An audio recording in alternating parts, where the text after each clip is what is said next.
夜ご飯のため買い物。ညစာအတွက်ဈေးဝယ်ထွက်ကြမယ်。今日の夕飯は何にしますか？今日の夕飯は何にしますか？ဒီနေ့ညစာကိုဘာချက်ကြမလဲ？肉を買いましょうか？肉を買いましょうか？お肉買いましょうか？肉တို့ဘာလို့ခိုးမဲတို့ဘာလို့ဆိုရင်ဂျပန်ကြီးကအရှိကအိုးဆိုတာလေထည့်ပြီးပြောပါတယ်ကျေးဇူးတင်တဲ့တမှုနဲ့လို့ပြောပါတယ်အိုခိုးမဲတို့အိုနီကူအိုကာနဲ့အိုဆာကဲအဲ့လိုမျိုးလေးပါနီကူကိုခိုင်းမလျှော့ကအိုနီကူကိုခိုင်းမလျှော့ကအသားဝယ်ကြမလား野菜は足りていますか？野菜は足りていますか？野菜は足りていますか？野菜အရွက်တွေဒီရွက်တွေရှိလားလောက်လားအိမ်မှာရှိတာနဲ့လောက်လားလို့ပြောတဲ့အခါမျိုးမှာတောင်းတာပါ野菜は足りてますか？じゃがいもを3つください。じゃがいもを3つください。じゃがいもဆိုတာအာလူပါ3つဆိုတာ3ခုくださいပေးပါ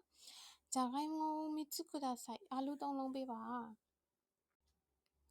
セール品はどこですか？セール品はどこですか？セールဆိုတာဆေးချနေတာကိုပြောတာပါဟင်းဆိုတာကတော့ပစ္စည်းပေါ့နော်ဆေးချနေတဲ့ပစ္စည်းတွေကどこですかဘယ်မှာလဲပေါ့နော်ဆေးချတာတွေကဘယ်နားမှာလဲလို့မေးချင်တာပါセール品はどこですか？これいくらですか？これいくらですか？ဒီဟာဘယ်လောက်လဲ少し安くなりませんか？少し安くなりませんか？少しဆိုတာနည်းနည်းလောက်安くなるဆိုတာကဈေးသက်သာတာဈေးလျော့သွားတာဈေးသက်သာသွားတာမဆင်ကဆိုတော့ဈေးသက်သာသွားနိုင်လားဈေးလျှော့ပေးနိုင်မလားလို့ပြောတာပါနောက်ထပ်နည်းနည်းလောက်လျှော့ပေးနိုင်မလားဆိုရင်ဒါမျိုးလေးပြောလို့ရပါတယ်少し安くなりませんか？他に何が必要ですか？他に何が必要ですか？ဒီအပြင်ရောနောက်ထပ်ဘာတွေလိုသေးလဲဒါအပြင်ရောဘာတွေလိုတာရှိသေးလဲဝယ်ပြီးရတယ်အဆုံးတလောက်ဖြစ်ပြီဆိုရင်ဒါလေးသုံးလို့ရပါတယ်နောက်ထပ်ရောဘာဝယ်အောင်လဲဘာလိုတာရှိသေးလဲဒါမျိုးမှသုံးပါတယ်レジはどこですか？レジはどこですか？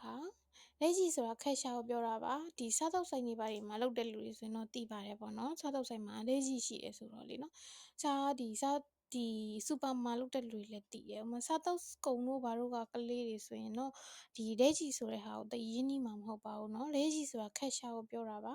レジはどこですか？ခက်ရှာပင်နားလေးမှာလဲကောင်တာဒီငွေရှင်တဲ့ကောင်တာပေါ့နော်袋はいりますか？袋はいりますか？တကယ်အပြင်မှာဆိုရင်ဝတော့မပါတော့ပါဘူးเนาะ袋いりますか？袋ご利用ですか？ご利用利用လေးကိုသုံးပြီးပြောပါတယ်利用ဆိုတာဗီဒီယိုတစ်ပုဒ်ထဲမှာလည်းပြောဘူးတယ်เนาะဒီ public ကအသုံးချတာကိစ္စတစ်ခုခုအကျိုးရှိသွားအောင်အသုံးချတာကို利用လုပ်တယ်လို့ခေါ်ပါတယ်မိမိ personal တဦးတယောက်တည်းကသုံးတာမဟုတ်ဘဲနဲ့အကုန်လုံးကသုံးတာဒီပြည်သူပြည်သားတွေသုံးတာအဲ့ဒါမျိုးကို利用လုပ်တယ်လို့ခေါ်ပါတယ်မိမိတဦးတည်းသာအသုံးနေဆိုရင်တော့ရှီယိုလုပ်တယ်လို့ပြောပါတယ်ရှင်袋はいりますか？袋いりますか？